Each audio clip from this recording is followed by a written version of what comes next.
Point. Bonne journée. Si vous vous demandez si cela vaut la peine d'acheter une Mercedes-Benz CLA et quels problèmes vous pourriez rencontrer lors de son fonctionnement, alors vous êtes au bon endroit.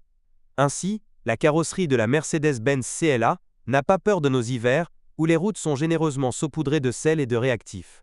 Mais cela ne signifie pas qu'une voiture d'occasion sera impossible à distinguer d'une voiture neuve en apparence.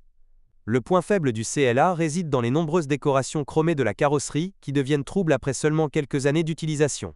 Assez rapidement, les optiques de tête de la Mercedes-Benz CLA perdent également leur aspect attrayant. Le plus gros problème, ce sont les feux de jour.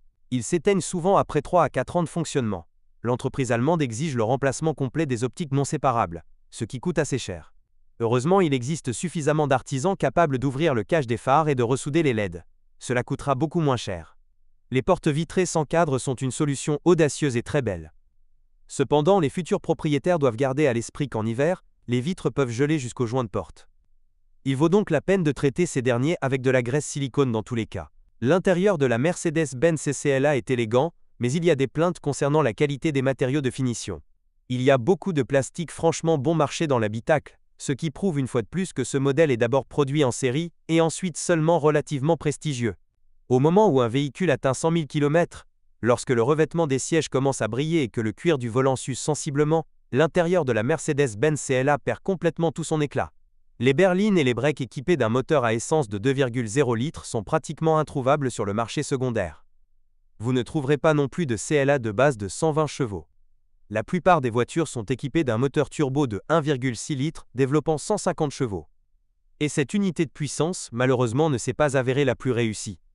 De nombreux propriétaires ont déjà dû faire face à une révision majeure du moteur de 1,6 litres après un kilométrage de 50 à 60 000 km. Lors de l'ouverture des unités, des éraflures dans les cylindres, des dommages aux vilebrequins et aux chemises ont été découverts. La cause de ces dommages importants était la soupape de commande du système de lubrification, qui ne fonctionnait pas correctement, provoquant le fonctionnement du moteur en mode manque d'huile. La fiabilité du système d'injection directe de carburant laisse également beaucoup à désirer. Notre essence endommage rapidement non seulement les injecteurs, mais aussi la coûteuse pompe à carburant haute pression. Les vannes, qui se couvrent rapidement de dépôts de calamine et nécessitent un nettoyage, ne sont pas en reste. Le tendeur de chaîne de distribution hydraulique s'est également avéré problématique. Heureusement, la nécessité de le remplacer est facilement indiquée par le crépitement caractéristique provenant de sous le capot lors du démarrage de la voiture. Avec un kilométrage de 100 à 120 000 km, la chaîne de distribution elle-même devra être changée. La Mercedes-Benz CLA de 150 chevaux ne dispose pas non plus d'un turbocompresseur avec une pompe de système de refroidissement très fiable. La seule transmission disponible pour la CLA est un robot présélectif à 7 vitesses de sa propre conception. Cependant, connaissant 2 embrayages humides, il n'est pas difficile de deviner que Mercedes-Benz a simplement fabriqué son propre analogue de la Volkswagen DSG. Une autre chose est que l'équipe Mercedes, instruite par l'amère expérience de ses collègues, a initialement rendu son robot 7G DCT assez fiable. Selon les informations officielles, lors des tests, le robot a parcouru 250 à 270 000 km sans aucun problème.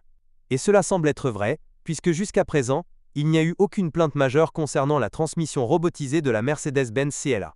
Quant au passage trop fort de la deuxième à la première vitesse, ce mal peut être guéri en mettant à jour le firmware et en changeant l'huile.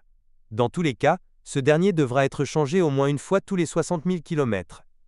La suspension CLA n'est en aucun cas adaptée à nos conditions. D'une part, c'est bien.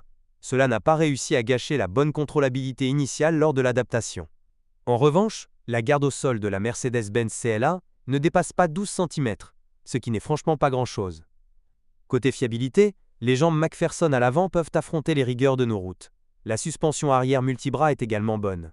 Les blocs silencieux et les leviers, par exemple, peuvent supporter 120 à 130 000 km. La durée de vie des amortisseurs est d'environ 150 000 km. Mais vous devez comprendre qu'une conduite constante sur de mauvaises routes peut facilement réduire de moitié la durée de vie des consommables de suspension.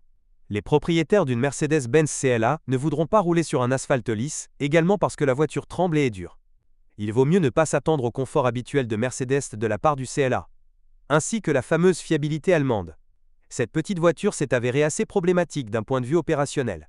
Il suffit de regarder les aides au stationnement, qui devront être changées avec une régularité enviable. En hiver, les mécanismes électriques des rétroviseurs, qui ne tolèrent pas la neige fondante, peuvent également tomber en panne. Acheter un CLA sans un diagnostic moteur approfondi est un acte encore plus myope. Un problème qui semble anodin à première vue peut entraîner une révision complète de la même courroie de distribution et les dépenses correspondantes. Le prix des pièces de rechange et du service pour la Mercedes-Benz CLA est également nettement plus élevé que la moyenne, même s'il s'agit d'une voiture compacte. Si vous êtes propriétaire, assurez-vous de laisser un commentaire sur cette voiture, votre avis aidera certainement les autres à choisir une voiture.